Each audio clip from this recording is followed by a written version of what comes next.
En esta nueva entrega, Desde Dentro, tenemos la gran suerte de contar con el querido amigo y eminente neuropaleontólogo Emiliano Brunner, presentando La maldición del hombre mono, su nuevo libro. Una investigación en las raíces evolutivas del sufrimiento humano. Emiliano es doctor en biología animal por la Università La Sapienza de Italia. Es actualmente investigador del Museo Nacional de Ciencias Naturales, del CSIC, de Madrid, e investigador afiliado en el Centro de Investigación en Enfermedades Neurológicas. Entre otras muchas cosas, es un maravilloso músico y también practicante de yoga, meditación, es muy cabal y racional y también muy práctico, investigador y divulgador. Con vosotros, esta linda entrevista, esta linda presentación que dimos en nuestro retiro festival somático en los bosques de Galicia.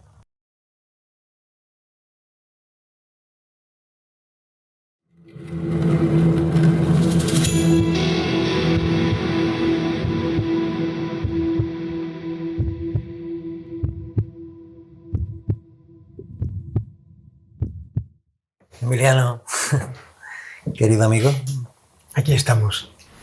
Muchas gracias. Sabes que es para mí una suerte, un honor de estar contigo en general y en particular en este retiro, festival somático en los bosques de Galicia, en la Casa da Terra, con este grupo maravilloso de amigos y amigas y aquí para los oyentes también. Estamos por presentar un maravilloso libro, La maldición del hombre mono, un libro brillante, valiente y con una vislumbre maravillosa que aportar. Así que vamos a presentarlo un poquito, si te parece. Sí, pues nada, antes que nada agradecértelo porque me parece un lujo poder presentar aquí contigo este libro, sobre todo en este retiro de yoga dinámico, vamos, que me parece una ocasión preciosa y muy adecuada para poder hablar de todo esto, ¿no? Me gusta que hayas dicho valiente entre los adjetivos de este libro. Yo creo que es valiente como mínimo porque, bueno, un poquito tiene aspectos que son personales. Cuando tú cuentas cosas personales, ¿no?, siempre necesitas un poquito de valentía. Y luego, porque es un libro que efectivamente se mete en berenjenales, sí. Toca nervios que son por lo menos delicados, ¿no?, y a veces son descubiertos, sensibles, ¿no? Entonces sí, creo que será un libro valiente en estos dos sentidos. Novedoso también. Novedoso, desde luego. Hay parte de este libro, son contenidos, mi visión personal de contenidos que ya conocemos, la meditación, el mindfulness, por supuesto la evolución humana. Otras cosas son interpretaciones mías de cómo estos elementos se pueden cruzar, y otra cosa son totalmente novedosas en el sentido que son mis ideas personales, mi forma de ver cierto tipo de cosas, propuestas nuevas. Desde luego, la base es interesante y novedosa porque aproxima el desarrollo personal, la meditación, el mindfulness, desde el punto de vista de la evolución humana, de la antropología evolutiva. Y esto creo que sí es bastante novedoso porque intenta preguntarse acerca de nuestras capacidades, habilidades cognitivas, meditativas, en función de las potencialidades y de los límites que tenemos a raíz de ser primates, de ser monos, de ser simios, ¿no? Y el libro empieza precisamente con una prefacio que no es baladí. Los prefacios de vez en cuando se ponen porque hay que ponerlas, ¿no? En este caso habría que ponerla porque este libro es un resultado de dos ciclos que se cierran, ¿no? Un ciclo mío profesional, yo me ocupo de neurociencia, de evolución humana, de antropología evolutiva, ciencia cognitivas, y esto es mi faceta profesional, pero al mismo tiempo llevo unos años también, evidentemente, como practicante, ¿no? de yoga, de meditación. Y claro, ha llegado un punto que estas dos facetas se han empezado a mezclar. ¿Cómo no mezclar la meditación con la neurociencia, ¿no? ¿Cómo no mezclar la antropología evolutiva con la percepción somática? Entonces estas cosas se han mezclado. Y ha llegado a un punto donde ya no había una frontera entre las dos cosas. Y en este momento que estas dos facetas se han mezclado, pues ahí es donde ha nacido este libro. Y por esto digo que es también personal, porque es una visión que nace a raíz de mis vivencias personales, ¿no? Y en el prefacio, pues eso, se cuenta un poquito la historia de cómo yo, estudiando algunas habilidades cognitivas como la capacidad visoespacial, la capacidad áptica, la atención, me topé evidentemente con aspectos de la meditación, del mindfulness, del yoga, y hay este nuevo camino sin meta, solamente un horizonte lejano, un camino para disfrutar del paseo y que ha llevado, por el momento ha llevado a este libro. Y nada, para hacerte un poquito un resumen rápido de sus contenidos, el primer capítulo habla de los límites de la evolución humana. La evolución tiene límites, tiene las adaptaciones de la selección natural. Te dan habilidades, pero te quitan otras. Entonces te canaliza hacia un ser, un organismo que tiene potencialidades, pero también limitaciones. Tenemos que conocer nuestras potencialidades, pero tenemos que conocer nuestras limitaciones. Y en este capítulo se hace sobre todo hincapié en un aspecto muy importante. ¿Qué quiere decir natural? Utilizamos muchas veces la palabra natural, pero ¿qué quiere decir? Del punto de vista de un biólogo evolutivo, natural quiere decir forjado por la selección natural. La selección natural decide lo que viene bien y viene mal. ¿Y cuál es el criterio? Es uno solo, la reproducción. Todo rasgo que aumente el éxito reproductivo aumentará su presencia a través de la selección genética en una especie. Todo rasgo que disminuya el éxito reproductivo, evidentemente la selección natural dirá, no, esto no. Entonces, cuando hablamos de qué es natural y qué es no, yo os invito a hacerse esta pregunta. ¿Es natural en el sentido que es el fruto de la selección natural? Porque si es así, es algo pensado para el éxito reproductivo y la difusión ¿de qué? De la especie. No tiene nada que ver con el bienestar individual.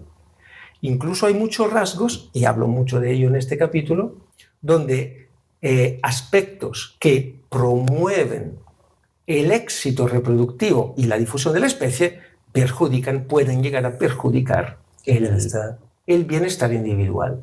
Y entonces está bien saberlo porque tenemos 60 millones de años de programación evolutiva que no podemos quitarnos de encima. Entonces es bien saber cuando estamos actuando con cierta, digamos, voluntad y cuando, sin embargo, estamos actuando porque un programa genético está generando obsesiones, compulsiones que a la especie le vienen súper bien, pero al individuo le puede venir menos bien. ¿Algún ejemplo así cotidiano?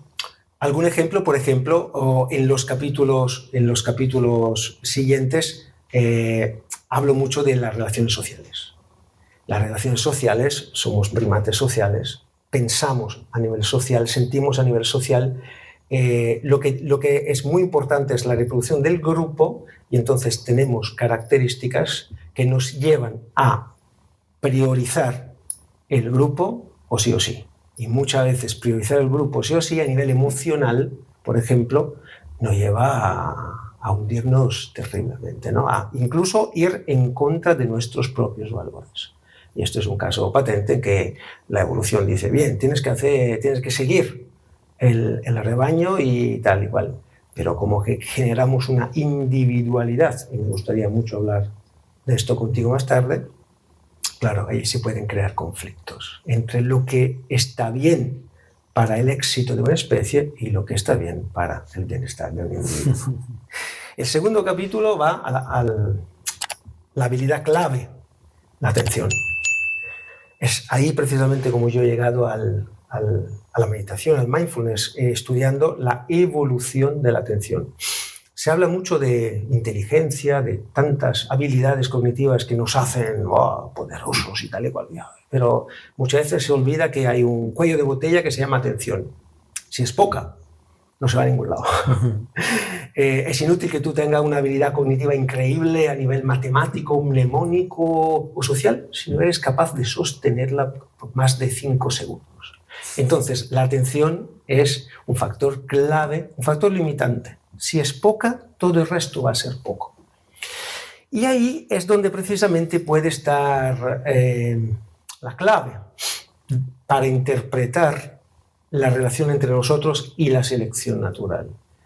La selección natural ha creado un simio con un nivel atencional muy poderoso, pero no tan poderoso como para poder decidir de forma consciente muchos aspectos de su vida. Así que la selección natural nos ha dado una atención suficiente para el éxito, pero no para cuidar de nosotros mismos. La sociedad, ni hablar. Sobre todo hoy en día tenemos una sociedad, evidentemente, tanto a nivel político como religioso, como económico, que evidentemente cuantas menos atención tiene toda esta gente, más somos manipulables. Así que si esperamos que el poder político, económico o religioso nos entrene para desarrollar atención, esto no va a pasar. Si la selección natural no nos apoya en esto, si la sociedad no nos apoya en esto, ¿quién se tiene que encargar de ello? Nosotros mismos. Es un proceso totalmente individual y este capítulo está dedicado a considerar la atención a nivel de evolución humana, cómo puede haberse forjado esta capacidad atencional en los últimos 2 millones de años con el género Homo. En el capítulo también hablo un poquito de cómo funciona la atención a nivel de ciencias cognitivas, neurobiología, cuáles son los modelos que hoy en día utilizamos con la atención y luego, por supuesto, pues eso, sus fallos, sus limitaciones. Y ahí, con el tercer capítulo, entramos directamente a hablar de cuerpo y mente. En cuanto a la atención, el momento en el que estamos de Homo technologicus, sí, todo esto aún más, ¿no? Más difícil todavía. En realidad no, las evidencias, no tenemos evidencias que nuestra atención en este momento está peor o mejor que antes, da igual, es que no tenemos medida. Todavía. En realidad no tenemos razones, si hacemos un análisis histórico de las culturas humanas. Vemos que siempre hoy hay el fútbol y los centros comerciales y antes había el circo y otras. Siempre ha habido medios para controlar la multitud, la muchedumbre y comprobar que su nivel atencional se quedara bajo. Así que yo personalmente, a pesar de no tener medidas, pero no creo que nuestro nivel atencional está sufriendo más ahora que antes. En nuestra cultura lo que está pasando es que somos más conscientes que hay una manipulación. Entonces ahí se crea una puerta para quien quisiera entrar de alternativas, ¿no? Me gusta escucharte cuando siento cierta neutralidad y positivismo. Sí, a nivel incluso profesional. Los psicólogos están esmerando en ver si esta tecnología está perjudicando o no, y hay tantos buenísimos profesionales que te dicen que sí, como tantos buenísimos profesionales que te dicen que no, como tantos buenísimos profesionales que te dicen no lo sabemos. Yo digo que cuando hay tanta incertidumbre, quiere decir que evidentemente necesitamos cautela, ¿no? Toda tecnología siempre ha removido las tripas de la sociedad. A cada nueva tecnología siempre decimos, esto va a ser un desastre.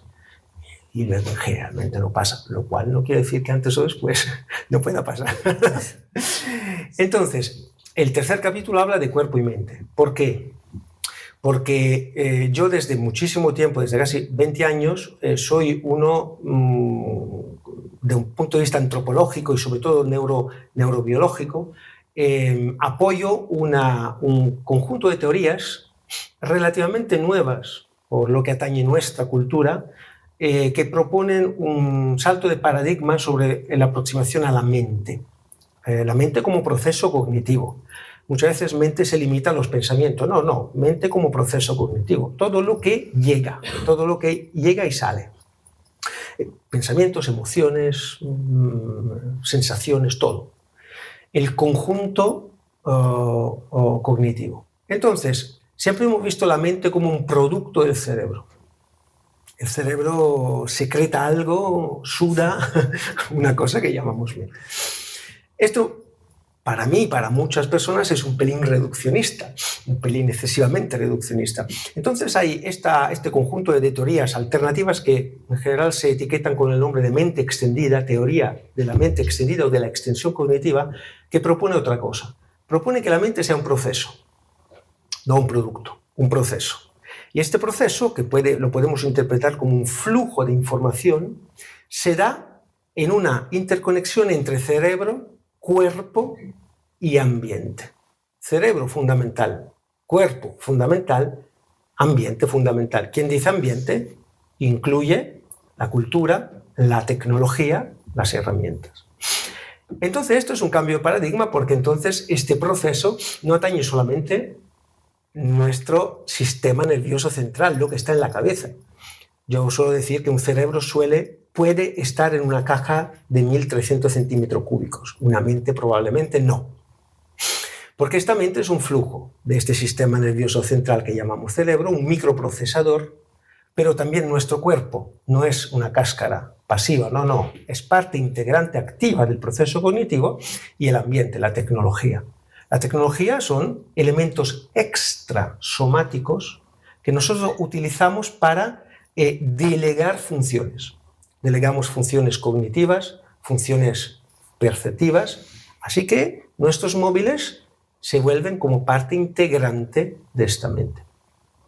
Esto es también muy interesante porque, evidentemente, si quiero cuidar de mi mente, no tengo que cuidar solo del cerebro. Tengo que cuidar del cerebro, pero tengo que cuidar del cuerpo, pero tengo que cuidar también del medio ambiente, porque los tres elementos forman mi mente, y este tercer capítulo está dedicado integralmente a esto. El título Cuerpo y Mente es un poquito una trampa, porque precisamente, como explico en este capítulo, si nosotros apoyamos esta perspectiva, tenemos que reconocer que todas las veces que hablamos de cuerpo y mente es una redundancia. ¿Cuánto debate hay sobre cuerpo y mente? ¿Son dos cosas separadas o es lo mismo? Pues según la teoría de la mente extendida, ni lo mismo ni separada. El cuerpo es uno de los elementos de la mente. Es como decir las manos y los dedos.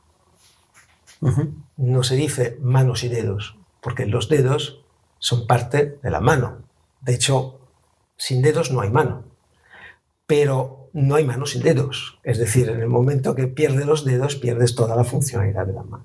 Entonces, en este caso, tenemos que repensar un poquito nuestros conceptos, nuestras palabras. Si nos gusta esta perspectiva de integración cognitiva, entonces el dúo mente y cerebro no tiene sentido. Porque mente-cuerpo no tiene sentido, porque la mente incluye el cuerpo. Yo sospecho que todas las veces que se habla de mente-cerebro, en realidad se está hablando, mente-cuerpo. Mente-cuerpo, sospecho que todas las veces que se habla de mente-cuerpo, en realidad se está hablando de cerebro-cuerpo. Solapando cerebro con mente, que probablemente no sería esto el caso. Entonces, hablar de mente y cuerpo no tiene sentido, hablar de cerebro-cuerpo sí, siempre y cuando uno recuerda que hay un tercer elemento que es el ambiente externo. La respiración es un ejemplo buenísimo. ¿Cómo? Los pulmones son el órgano de la respiración. Muy bien, claro. ¿Puedes estudiar la respiración solo estudiando los pulmones? No. Porque la respiración no ocurre en los pulmones, ocurre en el cuerpo. Así que si quieres estudiar la respiración, tienes que estudiar los pulmones, pero también el metabolismo del cuerpo, que es donde ocurre la respiración. ¿Puedes estudiar la respiración sin el ambiente externo? No, porque la respiración es precisamente un equilibrio entre química externa y química interna. No existe respiración sin cuerpo, no existe respiración sin pulmones, no existe respiración sin ambiente externo. La respiración es un proceso, no es un producto de los pulmones. Lo mismo, puede que la mente no sea un producto del cerebro, sino un proceso de este intercambio entre cerebro, cuerpo y ambiente. Y a esto se dedica. Interesante. Así que todas las veces que hablamos de cuerpo y mente, pensar un poquito si nos gusta más la idea de un cerebro que ahí suelta un liquidillo que llamamos mente, o no, o nos gusta más. Y luego el cuarto capítulo va al problema. El mono se llama El mono dormido. Este libro, el título original era El mono despierto. Mira. Juego de marketing. Al final la elección cayó en La maldición del hombre mono, porque por darle un toque más dramático y evolutivo, sobre todo, ¿no? Apuntaban a lo mismo, el despierto, que se da cuenta de la maldición, ¿o qué? Claro, el tema era esto. El título original mío, en mi opinión, era un pelín más optimista. El mono se podía despertar. La maldición del hombre mono parece que no va a haber posibilidad de rescatarse. Pero bueno, equilibrio, ¿no? Y entonces el cuarto capítulo va al mono dormido. ¿Qué pasa? Pasa que con todo este afán de ser simios exitoso a nivel específico, de especie, a nivel reproductivo, a nivel social, bla, bla, bla, bla, bla, pues todo esto va súper bien para la evolución, que aplaude. La mayoría de los monos y de los simios tienen especies de, no sé, 100.000, 200.000, en algunos casos pocos miles de individuos. Nosotros 8.000 millones de individuos en todo el planeta. La evolución contentísima. Pero claro, ¿dónde está el precio que hay que pagar? Este precio es ser monos, simios compulsivos, obsesivos, agresivos, acaparradores, dominadores, competitivos. A la especie le viene súper bien. Al individuo tiene un precio que hay que pagar, que se llama ansiedad, se llama estrés. En algunos casos se pasa un umbral clínico y ahí tienes todo el abanico diagnóstico que tenemos hoy en día. Y esto es un punto muy importante. Cuando se habla de estos elementos psicológico-cognitivos, muchas veces se habla automáticamente, se piensa directamente a los que pasan un umbral clínico. Depresión, píldoras y todo eso. Bueno, evidentemente quien pasa un umbral clínico está mal. Esto no hay quien lo dude. Pero este libro más bien está orientado a los otros, a los que no pasan un umbral clínico. Tienen una vida normal, donde este normal está petado de ansiedad, de estrés, de insatisfacción constante. Se habla mucho en este libro de la famosa red neuronal por defecto, un sistema nervioso que te permite proyectar superpoder, el futuro. Somos capaces de prever futuro que no existe. Somos capaces de recordar pasados que no existen. Somos capaces de imaginar realidades que no existen. Esto es un superpoder. Sin esto no hubiéramos podido desarrollar una sociedad compleja, una tecnología compleja. Pero claro, tenemos esta, yo la llamo radio sapiens, constantemente enchufada, diciéndonos cómo podría ser mejor y cómo podría ser peor de lo que tenemos en este momento. No importa cuánto mal o cuánto de bien nos está yendo en este momento. Siempre nuestra radio sapiens nos recuerda que podía ir peor o que podía ir mejor. Y esto evidentemente nos genera constantemente una insatisfacción crónica. A la selección le viene bien. Te genera esta inquietud que te lleva a competir, incluso a agredir, a dominar en una población de cazadores y de recolectores, que ha sido nuestra realidad de Homo sapiens en los últimos 200.000 años. Lo que cuenta es cuánta energía puedes acaparar para luego reinvertir esta energía en hijos, en genes que se reproducen. Y quieres más. Y todo esto genera este estado de, yo la llamo inflamación psicológica continua, constante, ¿no? El modo dormido. Yo aquí cito también 3 modelos.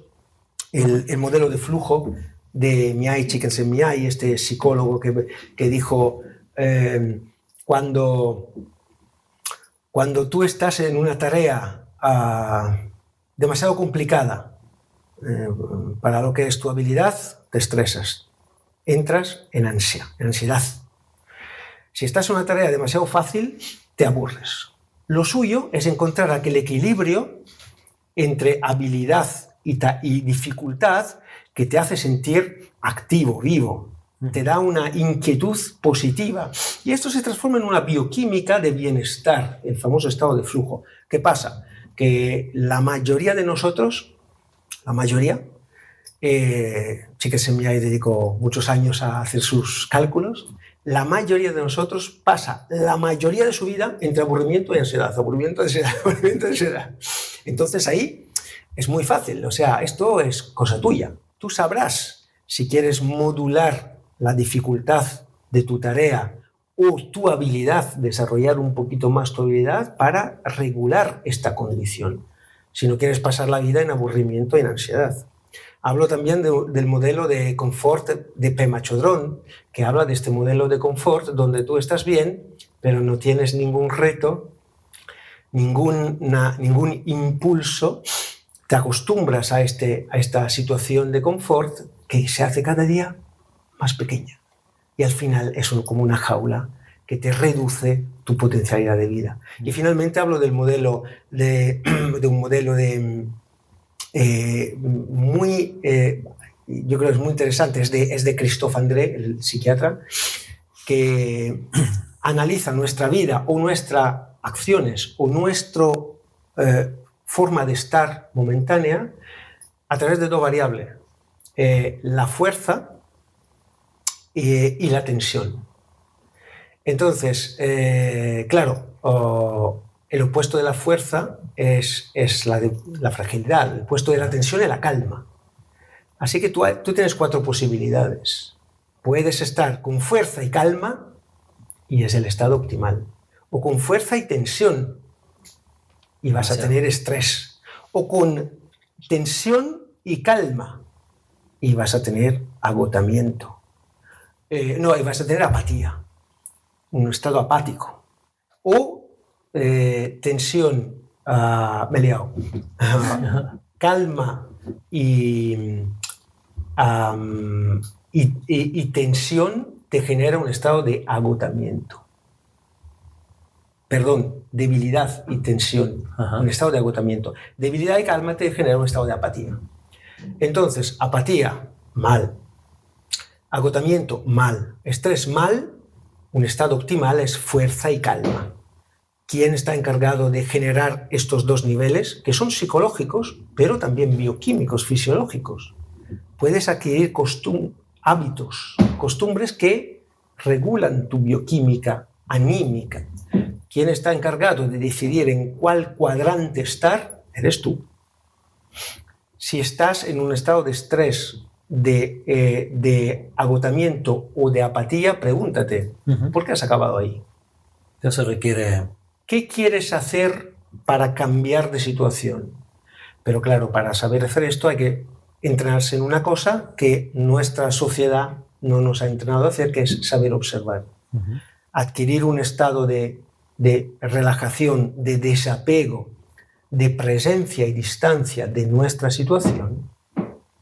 Y finalmente, ser capaces de verdad de observar lo que está pasando, no achacar la culpa al jefe, a la pareja, al mundo, a los políticos. Lo que hacen ellos no está en tus manos cambiar, pero sí que está en tu mano organizar tus niveles bioquímicos y anímicos para poco a poco ir cambiando de situación. Y nada, con esto se pasa directamente al capítulo siguiente, que es el quinto, donde se habla ya de meditación. Sí, lo que iba a comentar, que para eso tenemos nuestros entrenamientos y nuestras prácticas. Efectivamente. Realmente es un aspecto cultural, práctico, súper importante para nuestra salud y nuestro bienestar. Totalmente. En el quinto capítulo se habla de meditación y se ofrece también una perspectiva conceptual. La aproximación conceptual de nuestra mente, sobre todo basada en imágenes y palabras, es la que nos hace la vida imposible. Pero es nuestra especialización. Como Homo sapiens, somos los reyes de las palabras y de las imágenes. El problema es que estas palabras, estas imágenes son tan poderosas que se apoderan de nuestra vida y nos tratan como marionetas. Pero no podemos negar que somos muy buenos en ello. Entonces, como se suele decir, la mente que te enferma es la misma mente que te cura, también se puede decir, los conceptos, imágenes y palabras que te enferman son los mismos conceptos que, si lo sabes manejar, te pueden curar. Entonces, el mismo veneno en la dosis apropiada en la medicina. Efectivamente. Entonces, aquí hablo de meditación, de mindfulness, pero también aclaro muchos conceptos que creo sean interesantes para un Homo sapiens que tiene el vicio de pensar conceptualmente. Bueno, un poquito de conceptos para poder sanear este abuso de imágenes y de palabras. También el capítulo acaba con una reflexión sobre si nuestras cualidades de atención plena, si son algo que a la selección natural le gusta o no le gusta, porque, ¿saben? Aquí puede ser todo. Puede que tenemos alguna...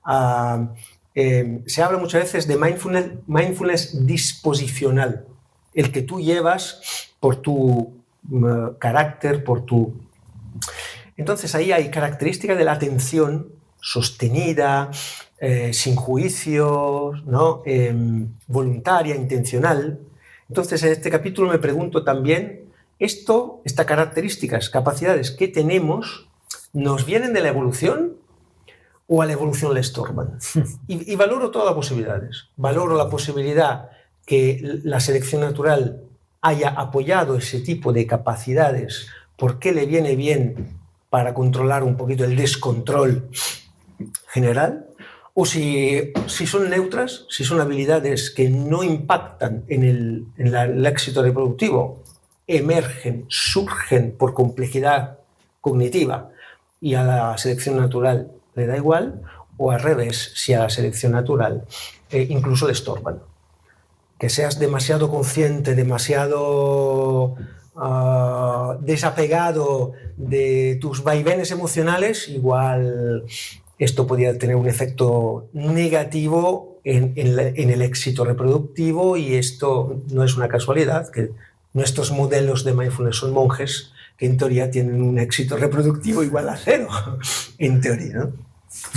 Bueno, el libro acaba con un capítulo breve que se llama Olvido y despertar, que es una perspectiva un poquito más amplia sobre, bueno, ¿qué hacemos?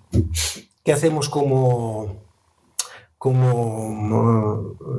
hombre monos con esta maledición, ¿no? Y nada, pues habrá que probablemente comprometerse con una respuesta social. Esto es moralmente necesario, pero luego eres tú que te tienes que implicar con tu intención, con tu voluntad. Nadie lo va a hacer por ti. La meditación, mindfulness, yoga es un camino, y este camino se hace con las piernas de uno. No puedes hacer este camino con las piernas de alguien, siempre serán tus piernas que se tienen que mover. Si la selección nos ha dado algunas habilidades que nos vienen bien como especie, pero puede que nos perjudiquen como individuo, bueno, habrá que entrenar las habilidades opuestas. Habrá que entrenar las habilidades contrarias que la evolución no ha pensado en potenciar. Entonces, esto es un poquito el hilo del libro. Bravo. Me surgieron un par de cuestiones. Adelante. Una de ellas es, pareciera que la evolución es una especie de entidad con cierta voluntad propia. No, esto es un truco narrativo que viene muy bien cuando uno habla de esta cosa, pero evidentemente no hay ninguna voluntad. La evolución es un algoritmo, ni siquiera la evolución es un proceso. El elemento activo es la selección natural, que no tiene ninguna voluntad. Es un algoritmo ciego. Es sencillamente quien tiene un conjunto que aumenta su éxito reproductivo, un conjunto genético, fisiológico, que en este determinado ambiente aumenta el éxito reproductivo, pues nada, en la siguiente generación habrá más individuos con esta genética que con otra. Pero primero, no hay ninguna voluntad, es una criba ciega, y segundo, no va a ningún lado, no va a ninguna dirección. ¿Qué determina el éxito reproductivo de una especie? Varias habilidades asociadas a la reproducción, pero luego el ambiente. Un ambiente puede fomentar cierto tipo de rasgos, porque son estos rasgos que en este ambiente aumentan el éxito reproductivo. Otro ambiente valdrá otro tipo de rasgo que evidentemente no tiene nada que ver con el otro. Y los cambios ambientales no siguen ninguna historia. Varían, fluctúan, así que no es como se decía antes, una escala de la naturaleza que tiene una progresión. No, es un zigzaguear, es un vagabundear. En el momento que cambia el ambiente, por razones climáticas, por razones biológicas, por lo que sea, hay muchas de las adaptaciones que en el ambiente anterior aumentaban el éxito reproductivo, que en el ambiente nuevo no lo aumentan o incluso son perjudiciales. Y así que cambio de las tornas y cambio de los filtros. Me venía un poco la cuestión de si consideras que 8.000 millones de hombres monos malditos en el medio ambiente en el que estamos, si no es sostenible, la palabra es compatible. Si es compatible. Compatible como lo estamos viviendo ahora, en mi opinión personal, no lo es. Vaya, yo estaba esperando tu positivismo. No lo sabemos, en realidad no lo sabemos, pero no parece que Homo sapiens en este momento sea compatible con el resto del planeta. Si nos lo curramos bien, puede ser sostenible. Sostenible quiere decir que hay un peso que soportar, pero merece la pena, por alguna razón que desconocemos. Quiero decir, a mí me gusta mucho la hipótesis Gaia de Lovelock, no sé si la conocéis, ¿no? Es muy bonita. Él era un bioquímico, midió la bioquímica de todos los ecosistemas del planeta y dijo, aquí está pasando algo porque esta bioquímica es una bioquímica que se mantiene constantemente lejos de la estabilidad. Entonces tiene que haber algo que constantemente cambia los valores bioquímicos del aire, del agua, de todo, para mantenerlo en un estado que no es el estado de calma. Cuando hay una bioquímica que va en contra de lo que sería el estado de calma total, quiere decir que hay procesos que mantienen este sistema activo. O sea, que el organismo es vivo. Nosotros somos elementos, se dice negentrópico, es la entropía, ¿no? O sea, el estado de calma, que en el caso del organismo se llama muerte, el estado de calma se está alejando, se está manteniendo un flujo, como una fuente, ¿no? Y esto porque hay procesos que lo mantienen, ¿no?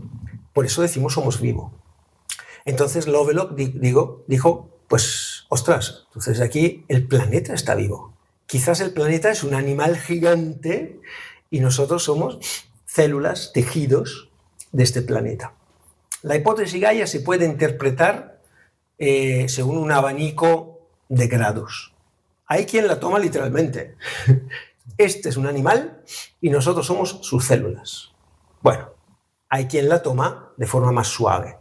Este no es un animal, es un planeta, y nosotros somos sus elementos. Pero el planeta es vivo en el sentido que todos nosotros contribuimos a su bioquímica, a su fisiología. Tiene su hígado, tiene sus pulmones, tienen sus riñones. Entonces, en esta perspectiva de Lovelock, bueno, Homo sapiens está muy bien posicionado, no, pero está muy bien posicionado para ser ¿qué? El sistema nervioso. ¿Cuál es la célula, el tejido en un organismo que comunica informaciones rápidamente? El sistema nervioso. Esto es el papel del sistema nervioso. Comunicar información en tiempo real. Homo sapiens podría ser el sistema nervioso de Gaia. Así que, lo decía Punset, ¿no? Tus neuronas no saben quién eres, ni le importa. Nosotros podemos ser neuronas de un animal más grande que no sabemos que este animal más grande vive, ni no nos importa, porque nuestro nivel de conciencia es el nivel individual, y aquí estamos. No sabemos si nuestras neuronas son conscientes o no. Pero, en fin, en la analogía no hay que empujarla demasiado y tal, pero sí que se entiende por dónde van los tiros. Y cómo puede ser de ayuda todas estas nuestras prácticas de meditación, de prácticas somáticas, de habitar más el cuerpo, de embodiment, ¿no? De corporizar más nuestras vivencias, nuestras emociones, educarnos más en nuestro estado fisiológico, en cómo puede ayudar esto a este hombre mono maldito. Yo creo que este libro no es un libro que trata de técnicas o prácticas meditativas, evidentemente, pero en un enfoque evolutivo, es decir, dando las raíces naturales, biológicas de nuestro ser, nos puede llevar a cambiar la perspectiva. Con lo cual, primero, no caer en muchos errores que se siguen haciendo hoy en día, por ejemplo, interpretando el ser humano como la cumbre de no sé qué, no sé cuál, no dar un valor total y absoluto a lo que es natural. Lo que es natural es bueno. Natural es bueno para la evolución. Hay cosas que son naturales y son muy malas para el individuo. Dejarnos batuquear por obsesiones, compulsiones, que hay compulsiones y obsesiones que son malas en nuestra sociedad. ¿Por qué? ¿Por qué tal y cual? Porque chocan con alguna cosa morales. Pero hay otras compulsiones y obsesiones que son buenas.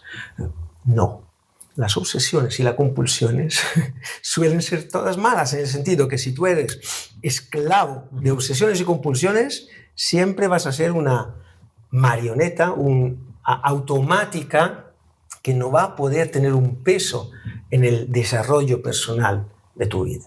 Entonces, rebaja mucho este libro algunas características que en nuestra sociedad se dan por seguras, se dan por ciertas, más bien por un tema ético y moral que no por un tema realmente de bienestar individual, ¿no?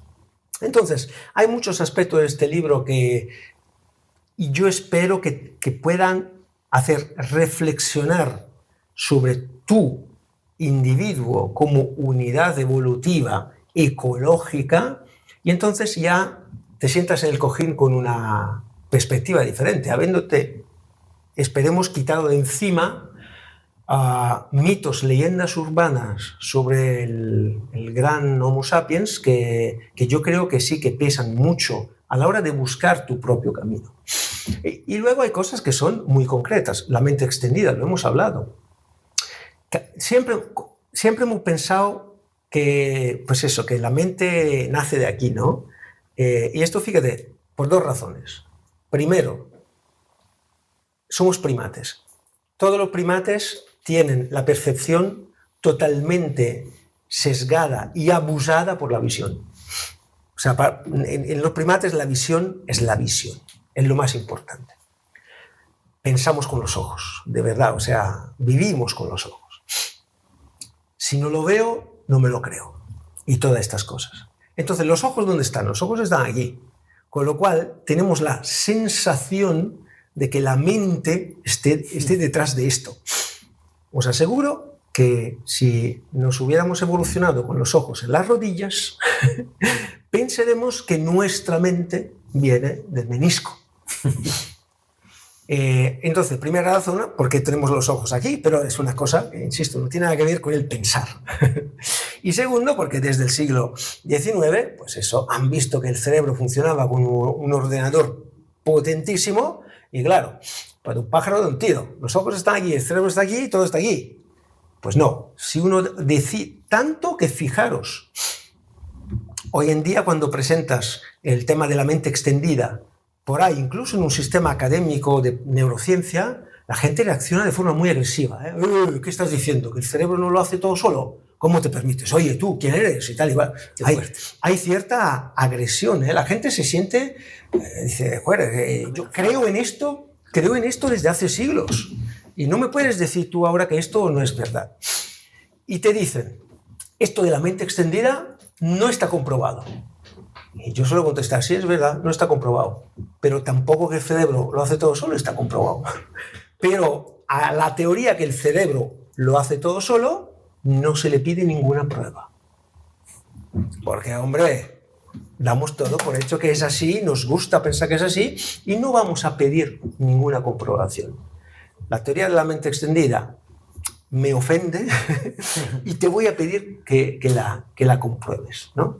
Entonces, si a ti esto de la mente extendida te aporta como visión, como sensación, crees que pueda tener sentido, pues empieza a pensar que tu cerebro es importante en el proceso cognitivo, pero necesitas tu cuerpo por el proceso cognitivo y necesitas tu ambiente por el proceso cognitivo.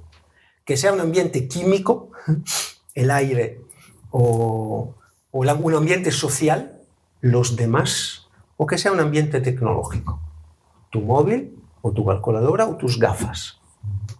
Entonces, la teoría de la mente extendida cambia mucho, creo, en el momento que abarcas ese tipo de perspectiva, y no es fácil porque llevamos 200 años, 300 años con esta perspectiva cerebrocéntrica, con lo cual incluso los que no dan peso en el cerebro, luego en el cotidiano te descubres a ti mismo caer en el bucle cerebrocéntrico. Hay que hacer un esfuerzo para pensar el proceso cognitivo como algo que involucra un flujo de información con cerebro, cuerpo, ambiente. En el momento que poco a poco tú vas intentando entender esto y sobre todo sintiéndolo, la meditación es un excelente camino, es una excelente práctica, es un excelente ejercicio empírico para ir más allá del entender, para sentirlo.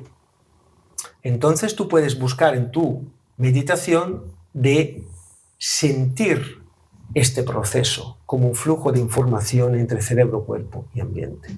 Esto creo que lo cambia mucho. Y luego en el libro un aspecto al que dedico mucho, de verdad mucho espacio, es la contienda entre el yo y el ego.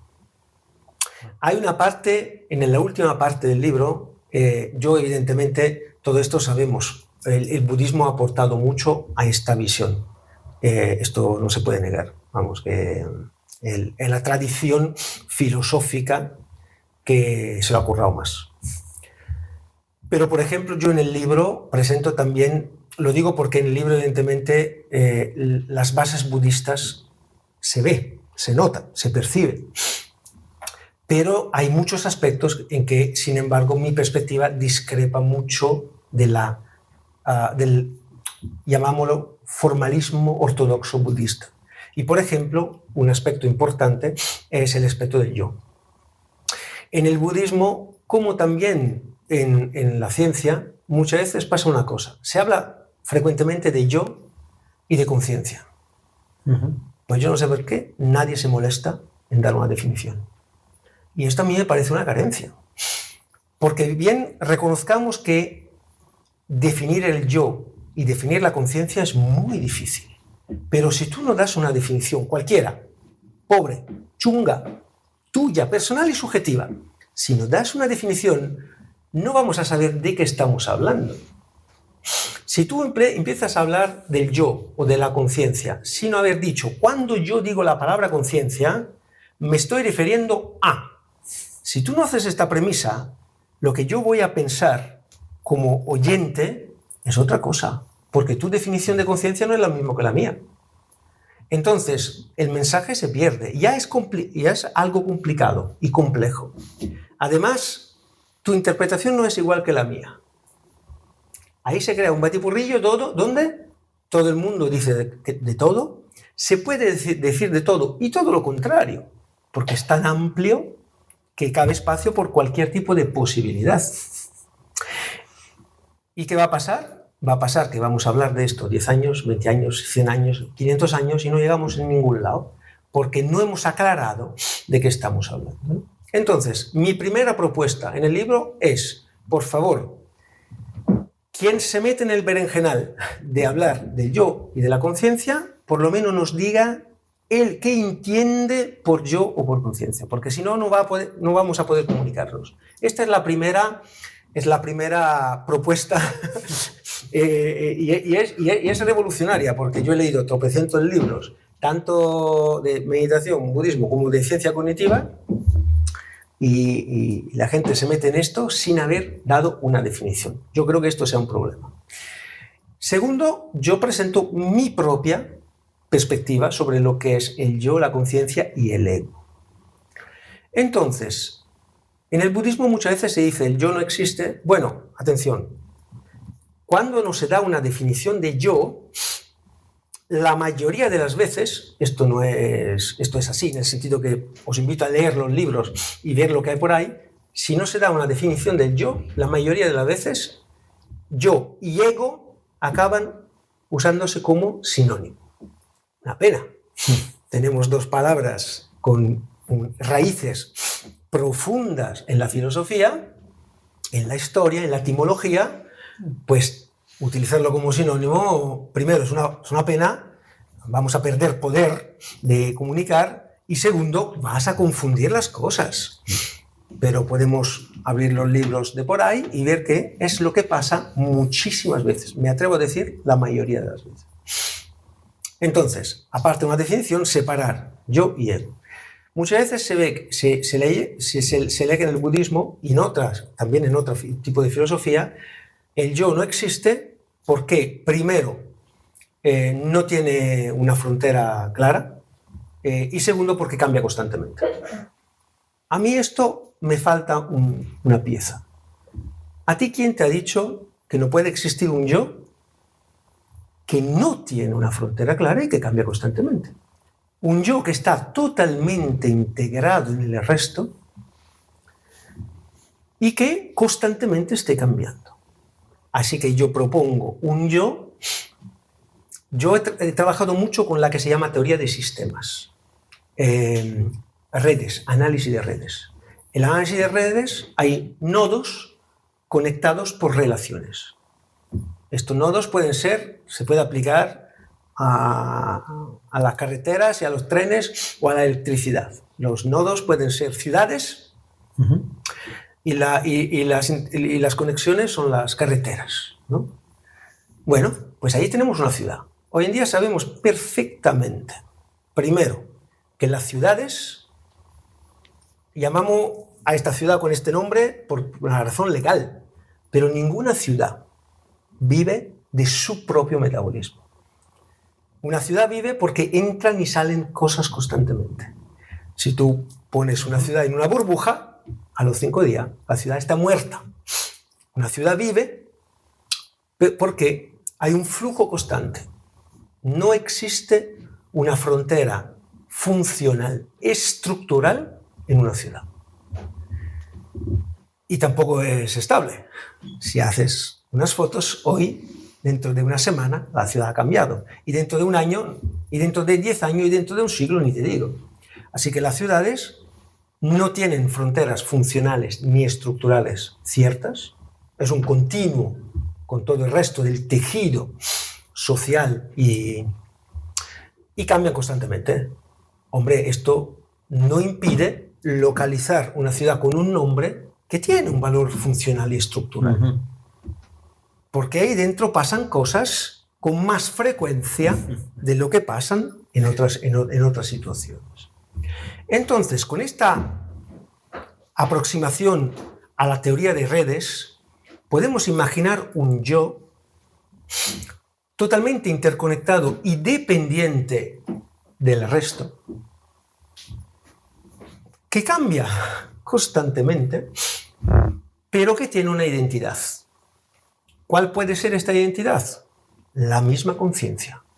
La conciencia como función, como rasgo del yo que le permite ser una unidad funcional.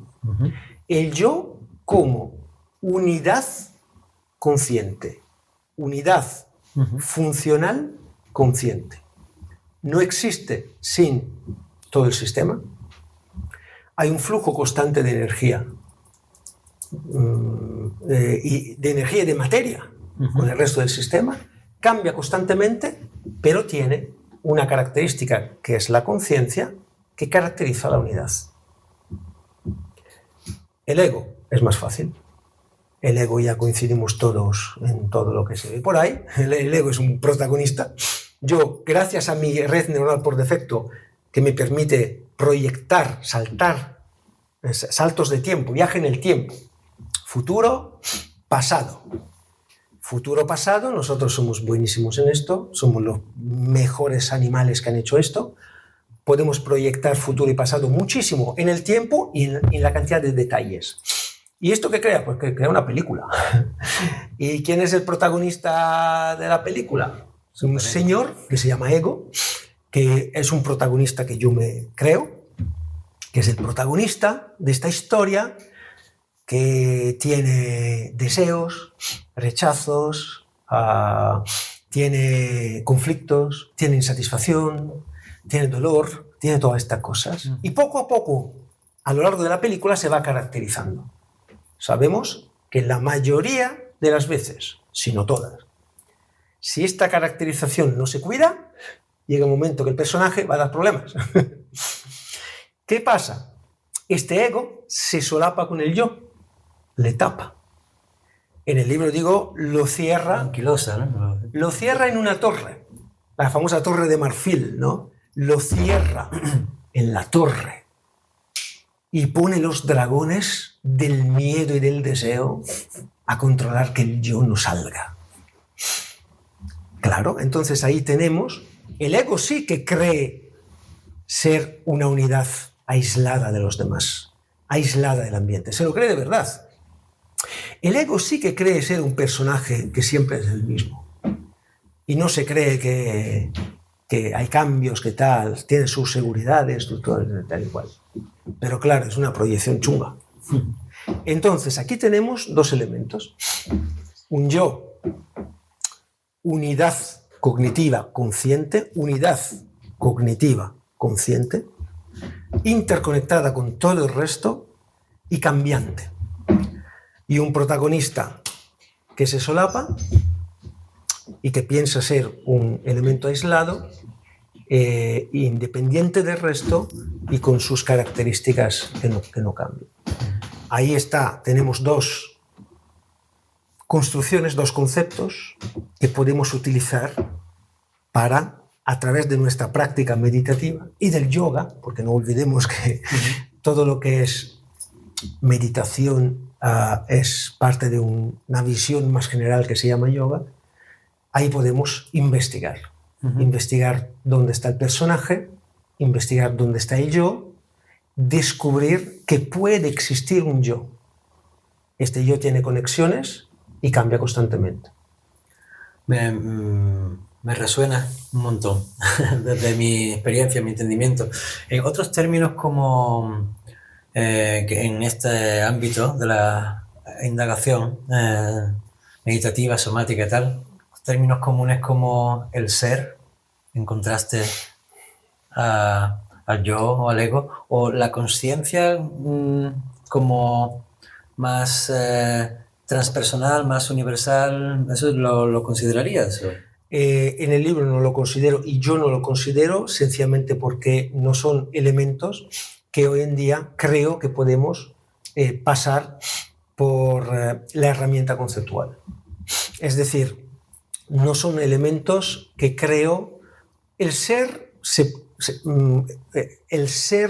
por cómo lo veo yo, es sencillamente esta capacidad de sentir. La capacidad de sentir, la unidad que siente, es lo que yo llamo ser. Así que es algo muy sencillo, filosóficamente hablando, pero al mismo tiempo es la raíz de todo el resto. Una unidad capaz de sentir. No implica necesariamente conciencia, por ejemplo, ¿no?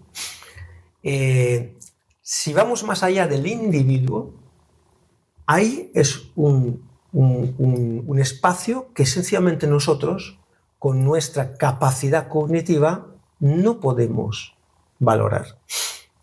En el momento, así que no se puede escribir un libro sobre ello. No se puede utilizar un concepto o una comunicación sobre ello. Porque no tenemos, a nosotros nos han... es como pedir a un pájaro, el rey de los cielos, de indagar las profundidades marinas. Pues el pájaro dice, pues no lo puedo hacer. Mis alas ahí no me van a poder llevar. Así que puedo tirar de inferencias, puedo tirar de sensaciones, de lo que sea, pero no lo puedo llegar a estructurar en una forma conceptual que es la que nosotros necesitamos para tal. En muchos casos, estos niveles son los que se exploran de una forma intuitiva, no conceptual. En el libro hablo mucho de las dos formas de procesar información. La forma conceptual, que es la nuestra clásica, y la forma, la que se llama muchas veces en la terapia cognitiva basada en mindfulness, se llama holístico-intuitiva. La holístico-intuitiva no pasa por concepto, no pasa por imágenes y palabras, pasa por sensaciones, así que puede almacenar mucha más información y hacer muchas más relaciones sin ser capaz de explicarla. Entonces, muchas veces se dice que la meditación y las drogas psicodélicas, por ejemplo, te permiten acceder a este nivel. Y yo creo que esto sea cierto. Así que dejemos a la intuición y a la meditación explorar lo que no se puede explorar conceptualmente. Esto sí, recordando que en el momento que no se puede explorar conceptualmente, nadie puede saber qué está experimentando. Lo digo, y en el libro lo menciono bastante, porque solemos caer en una trampa, yo creo, los que hacemos meditación o el budismo en general. Damos por sentado que todo lo dicho antes es un sueño, es un estar dormido, y el resto, la alternativa, es el despertar, o sea, la realidad. Sabemos perfectamente, en meditación hay técnicas para alcanzar un estado de desapego, de distancia y presencia, que es todo el bloque de técnicas que se suelen categorizar como samatha, y luego hay vipassana, la visión clara. ¿Por qué se da por hecho que sin todo esto la visión está turbia? Tenemos el famoso velo. Cuando llegas ahí, quitas el velo y lo ves claro. Ahí yo recomiendo cautela. Porque ¿quién te dice a ti? ¿Te crees más listo de la selección natural? ¿Que crees de verdad que aquello es falso y el otro es verdadero? No tenemos ninguna forma de saber si mi experiencia intuitiva es la verdad. Yo invito, recomiendo, sin embargo, a reconocer que esta segunda opción, la opción intuitiva, el proceso de samatha vipassana, la meditación, la visión que te da la meditación, una visión intuitiva y holística, yo no lo sé si es de verdad, pero me sienta bien. Esto sí que lo sé. No sé si estoy viendo las cosas como son de verdad, no lo sé. Puede que sí, pero puede que no. Yo no lo voy a saber. Pero sí que te puedo decir que esta segunda perspectiva me sienta bien, mejora la calidad de mi vida y mejora el bienestar. Esto lo sabemos, esto no tenemos ninguna duda. Entonces, en el momento que hacemos esta transición, nos liberamos del ego y dejamos que el yo brille, ¿no? Esta es una condición real, verdadera. ¿Es la verdad? No lo sé, pero me sienta bien. Me sienta bien y hace que mi vida merezca la pena. Me hace presente en mi vida y sobre todo me lleva a poder disfrutar de mi vida, quitándome de encima 60 millones de años de lastres evolutivos que me han llevado a ser un mono increíblemente inteligente, pero triste. Maravilloso. Y esto además hace que ocupándonos de nosotros podamos hacer que otros también puedan resonar, estar mejor y, como dices tú, de la sociedad a la masa. Sí, totalmente. Esto es dedico mucho espacio a cómo todo esto se tiene que transmitir en la cadena social. Porque fíjate, nosotros somos primates. Todo lo que la selección natural ha creado es para optimizar, mejorar el éxito reproductivo del grupo. Entonces, el nivel grupal no solamente lo tenemos muy fácil, o sea, en el sentido que es algo, relacionarnos a nivel grupal, nos sale natural. Esto sí que es natural. Es natural porque la selección natural ha propiciado cualidades que nos hacen relacionar socialmente, ¿no? Entonces esto lo tenemos fácil, lo tenemos súper fácil.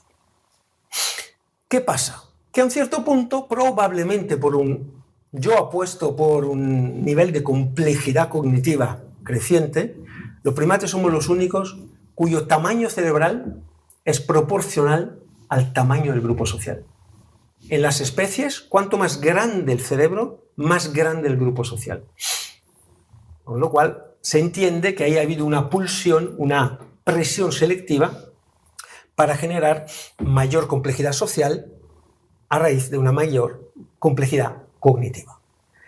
Yo apuesto que en cierto punto esta complejidad cognitiva se han creado lo que se llaman funciones emergentes y una de estas funciones emergentes se llama conciencia. Entonces ahí ya entra todo el juego del yo. No soy solamente parte de un grupo, soy también individuo con mi propia perspectiva. Se genera un nivel nuevo, el nivel individual.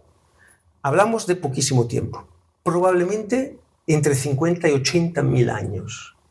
50 a 80 mil años para la evolución es muy poco. No da tiempo a ajustar. Puede que generar esta individualidad haya generado un conflicto, porque claro, yo me puedo relajar y naturalmente relacionarme con el grupo. Habrá cosas del grupo que van a perjudicar mi individualidad. Y ahí se puede crear un conflicto. Sobre todo porque la pulsión, la obsesión del grupo es mucho más fuerte que la individualidad. Digo en el libro muchas veces que lo único que a los humanos nos da más miedo que la muerte es la soledad. Y entonces, para no quedarnos solos, estamos dispuestos a hacer lo que sea. Lo que sea quiere decir incluso en contra de nuestro bienestar, de nuestros valores, de nuestra individualidad. Con lo cual tenemos ya un primer conflicto. Pero luego, y esto todavía más breve a nivel evolutivo, en los últimos 10.000 años, 5.000 años, ha surgido también otra historia. Que nuestros grupos, teníamos un grupo nosotros calibrado por 150 personas. Pero esto de la cultura, de la tecnología, se nos ha dado tan bien y hemos empezado también a multiplicarnos tanto que al final los grupos han tenido que unirnos. Han tenido que unirse, ya en grupo que al final se llaman, Konrad Lorenz, el premio Nobel para la etología animal, llamó hordas anónimas. Hordas anónimas es un mogollón, una marabunta de gente que tú no sabes quién son. Nosotros estamos calibrados para nuestro grupo social, 150 personas. Tú eres el primo de, el sobrino de, el hijo de, el nieto de. Bueno, luego en el grupo más grande tenemos que poner un nombre. Bueno, luego tenemos que poner un apellido. Bueno, luego tenemos que poner un DNI, un pasaporte. Y hoy en día somos un código de ordenador. Entonces, esto, la selección natural no nos había preparado para vivir. A los peces sí. A los peces les ha moldeado para vivir, para nadar, con gente al lado que no saben quién son y le da un poquito igual. Nosotros no, nosotros queremos nuestra gente, nuestro grupo, nuestro núcleo, queremos cariño, amor, queremos que se nos note para que se nos reconozca que existimos. Necesitamos esto porque somos tribu. Otro conflicto más porque hemos acabado viviendo en hordas anónimas, siendo primates que no están adaptados a hordas anónimas, nos sentimos solo en la muchedumbre, ¿no? Entonces tenemos ya 3 niveles: individual, grupal y colectivo. 3 niveles que tienen prioridades distintas, muchas veces que chocan entre sí. No nos queda otra. Entonces, ¿cuál es la receta? Primero, volvemos a lo de antes, saber observar. Rebajar las revoluciones, dar un poquito de aire al parasimpático que nos calme un poquito, que un desapego del ego, de toda esta sopa de emociones que nos batuquean como marionetas. Una vez que ya estoy en una posición de poder observar los 3 niveles. Observar lo que necesitan, observar lo que piden y luego poder decidir. Poder decidir intentando sacar el mejor provecho que puedo del nivel individual, disfrutando del nivel grupal y evidentemente acudiendo al nivel colectivo que es necesario. Todos estos 3 niveles tienen ventajas. Pues lo mejor, utilizar la ventaja de estos 3 niveles. ¿Qué hacemos si no curramos un poquito de formación en esto? Lo contrario, sufrimos las limitaciones del ego, las limitaciones del grupo y las limitaciones colectivas. Exactamente lo contrario de lo que hay que hacer. Entonces, para hacer esto hay que volver un poquito a la observación y equilibrar estos 3 niveles. Esto sí, teniendo en cuenta una cosa fundamental, que el ladrillo es el nivel individual. Es el ladrillo no por un tema de egocentrismo, es porque si no está bien el nivel individual, si no está en equilibrio el nivel individual, es casi inútil que vayas a intentar aportar al resto. No vas a aportar a tu tribu si tú estás en desequilibrio. No vas a aportar a la colectividad si tú eres débil. Si utilizas ladrillos frágiles, da igual que la obra a nivel ingenierístico haya sido grandiosa, se va a venir abajo.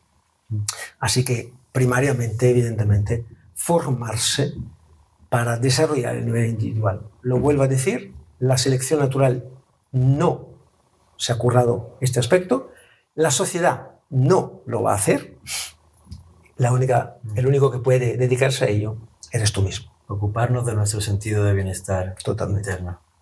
Y eso se resuena y expande. Muchísimas gracias, Emiliano. A ti, de verdad. Un lujazo.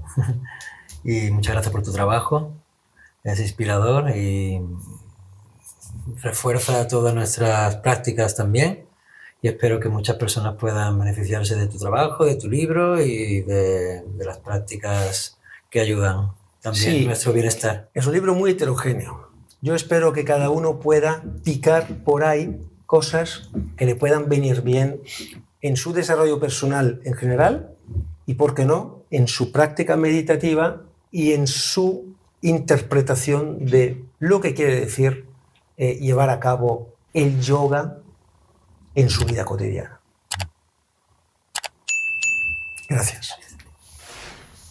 Y sencillamente extenderos, si tenéis alguna pregunta, ¿queréis compartir algo? ¿Alguna pregunta? ¿Para Emiliano?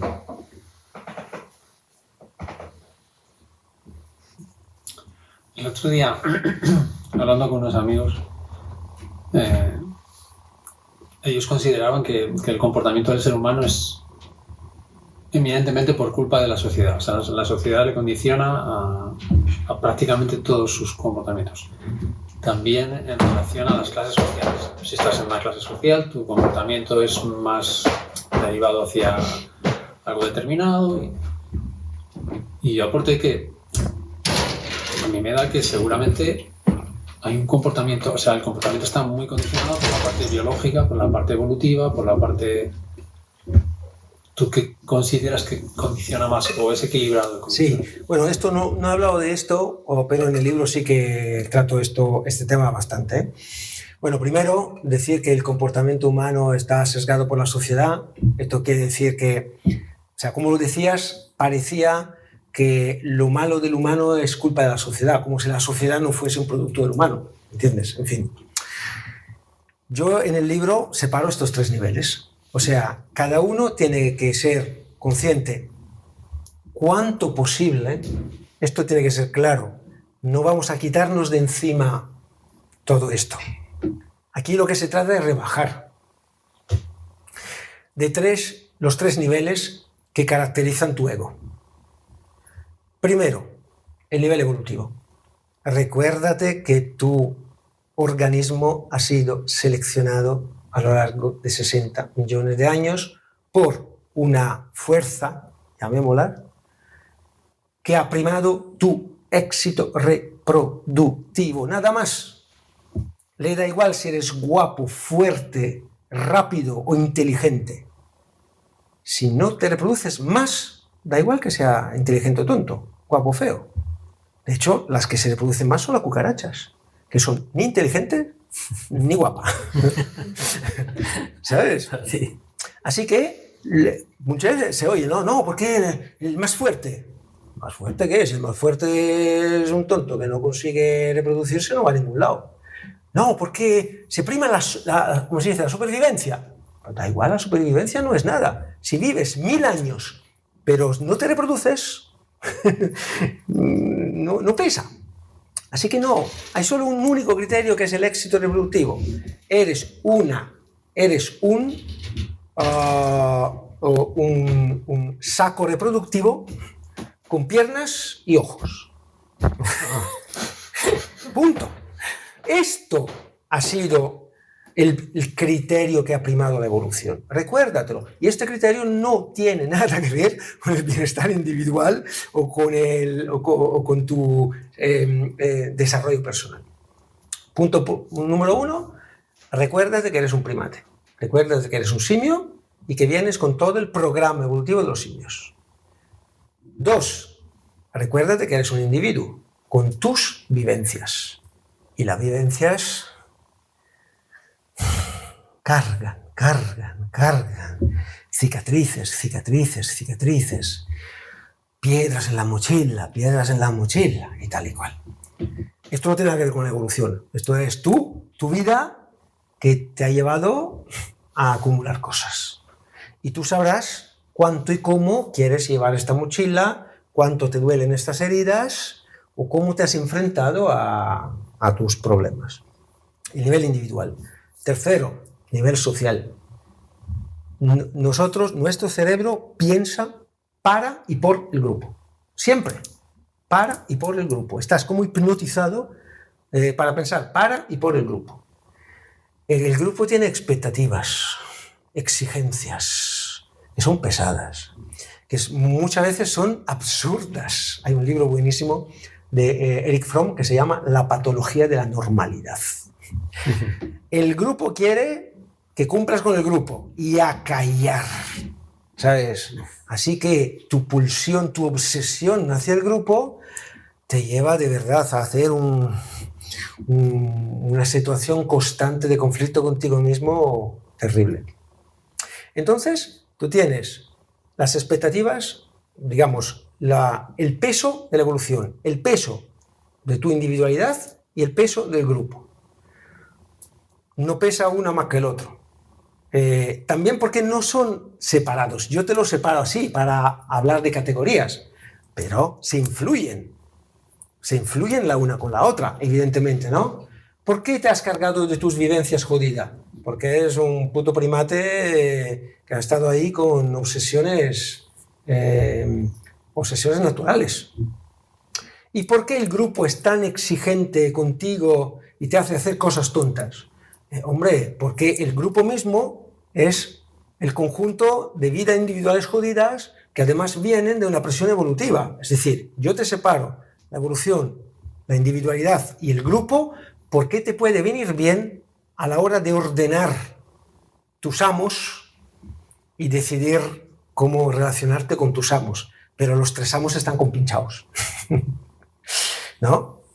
Entonces, estos tres elementos son los que pesan, estos tres elementos son los que tú tienes que decidir quién te está jodiendo más, y estos tres elementos son los tres donde tú tienes que decidir, vamos a ver, ¿por dónde empiezo?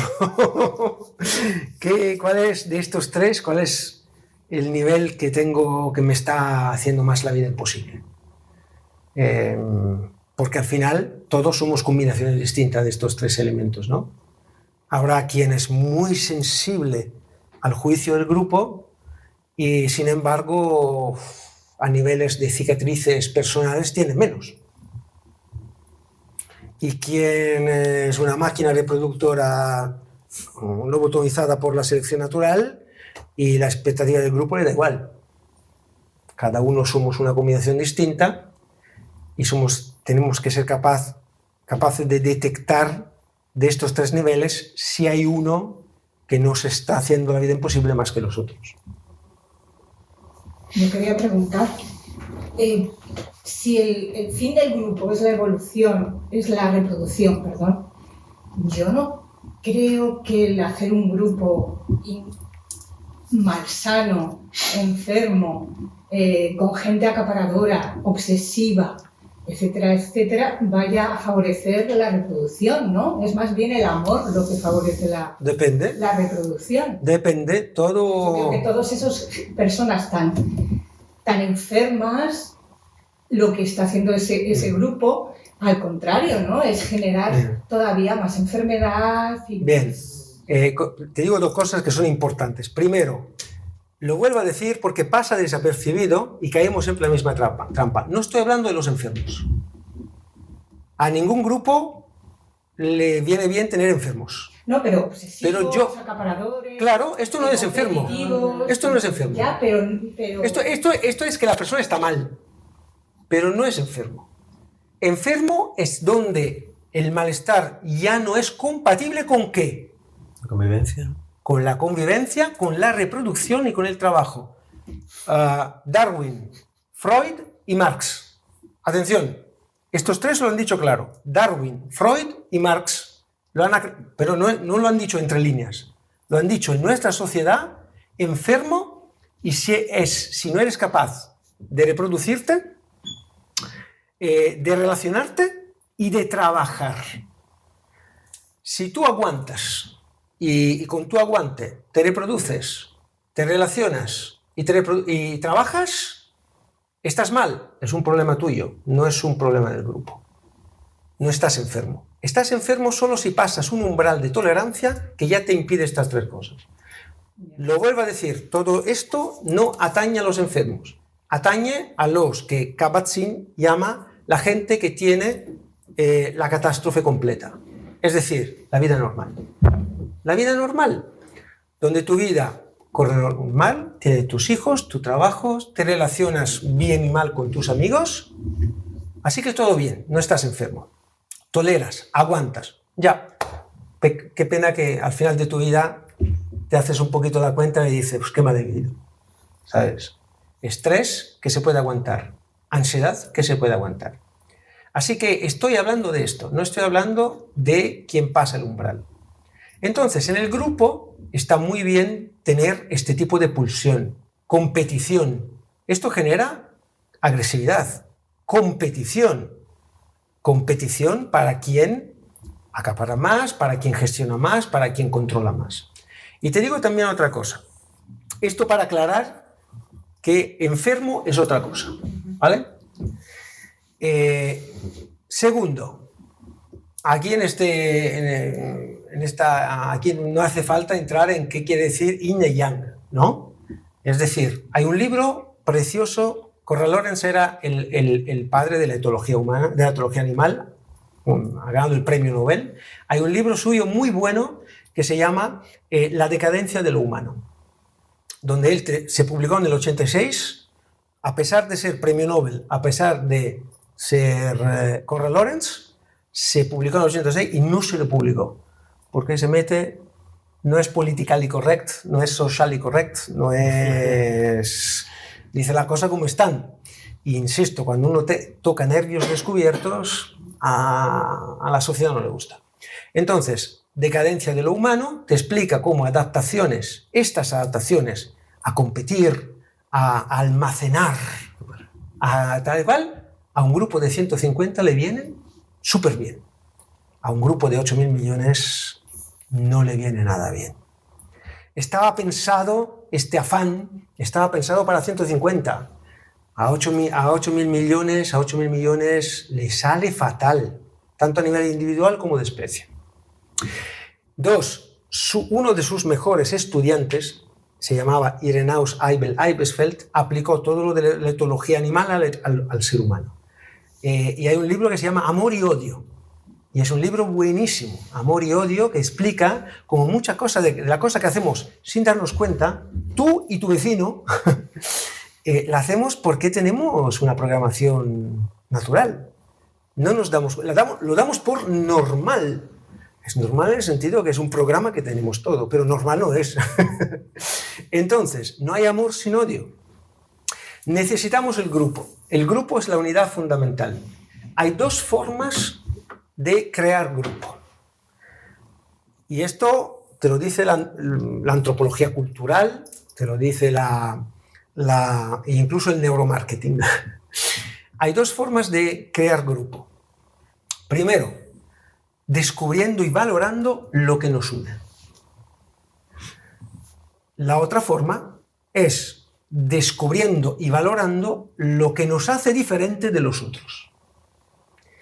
¿Cuál es el problema? En el primer caso, tiramos de amor. En el segundo caso, tiramos de odio. Valoramos la posibilidad de dar peso, dar importancia a lo que nos une. Pues somos todos increíblemente diferentes. Buscar lo que nos une es muy difícil. Buscar lo que nos une es realmente complicado. Ir a ver tropecientos años de Gran Hermano, cuando pones un grupo encerrado en una jaula, es muy difícil que haya unidad tanto como para mantener y tal igual. Buscar una excusa cualquiera sobre lo que nos hace diferente de los demás, esto es súper fácil. Dame la que sea. El color de la piel, la religión, la idea política, que ellos son gordos y nosotros flacos, ellos son de antas de hulla de arriba y nosotros somos de antas de hulla de abajo. Me da igual. Para desencadenar el odio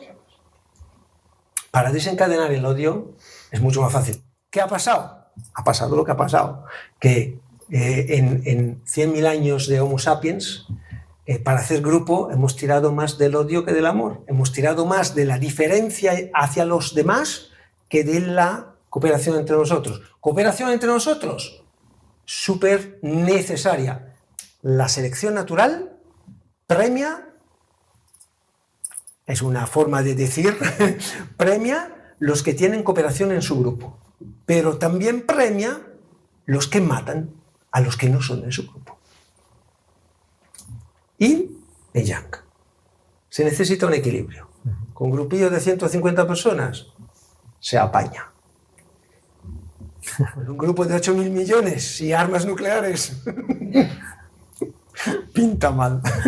Bueno, pues aquí tenemos a Saturno, Cronos, comiéndonos con el tiempo.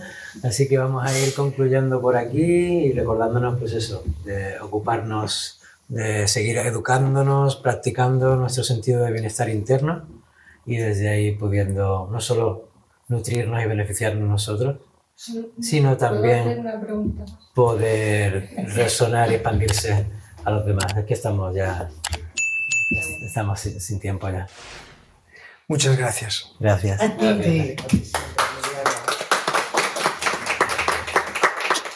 un gusto escucharte.